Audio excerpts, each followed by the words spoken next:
Hi, I'm Candace, Global Trainer from Topcon의 Healthcare University. Before refracting a patient, you'll need to carefully position the phoropter head. Let me show you around the adjustment features and controls on the CV5000 digital phoropter. First, make sure your patient is seated comfortably.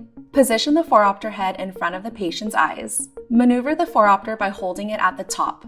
Be sure to avoid grabbing it by its sides. Remember to secure the arm once the phoropter head is in position. You will want to make sure the phoropter is level. Check to see if the bubble is centered in the built-in level guide. If it isn't, adjust the leveling knob to center the bubble. Next, check the alignment and pupillary distance of the patient's eyes. Begin by pressing the PD button on the screen or keyboard of the KB50S. This loads special cross-marked lenses in front of the patient's eyes and lights illuminate the eyes to make your job easier.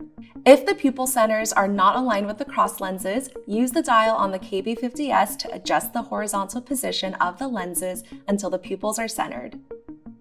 If the pupils are too high or too low compared to the cross lenses, either move the chair up or down, or adjust the phoropter position up or down to align the pupils.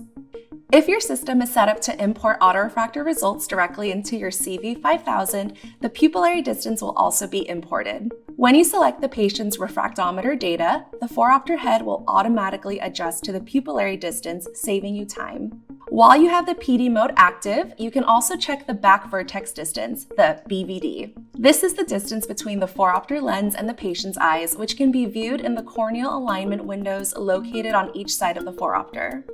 To check the BVD, make sure the patient's forehead is resting firmly against the forehead rest, then position your eye about 25 centimeters from one of the windows. Looking into the window, you will see a side view of the patient's eye as well as several lines. Compare the position of the patient's cornea with these lines. If the corneal surface is aligned with the long line, the vertex distance is 12 millimeters. Each short line is positioned at 2 millimeter intervals, and the dotted line indicates a vertex distance of 13.75 millimeters. If an adjustment to the vertex distance is needed, use the forehead rest knob to move the patient's head forward or backwards to achieve the required vertex distance.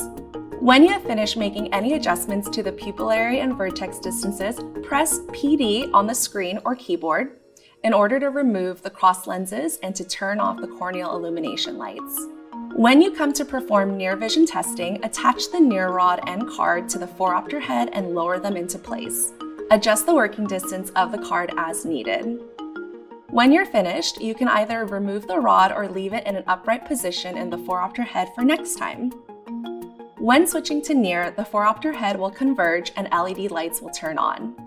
During near vision testing, you should tilt the phoropter head into a more natural reading position. There is a locking handle that keeps the phoropter head in position. Simply release this handle, tilt the phoropter head by up to 30 degrees, then lock the head in that position.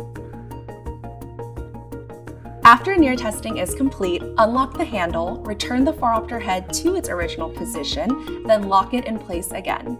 To turn off the near LED lights, you have to press the FN button. And that's how you set up and adjust your CV5000 phoropter head. For more information on using your CV5000 digital phoropter system, please visit Topcon의 Healthcare University.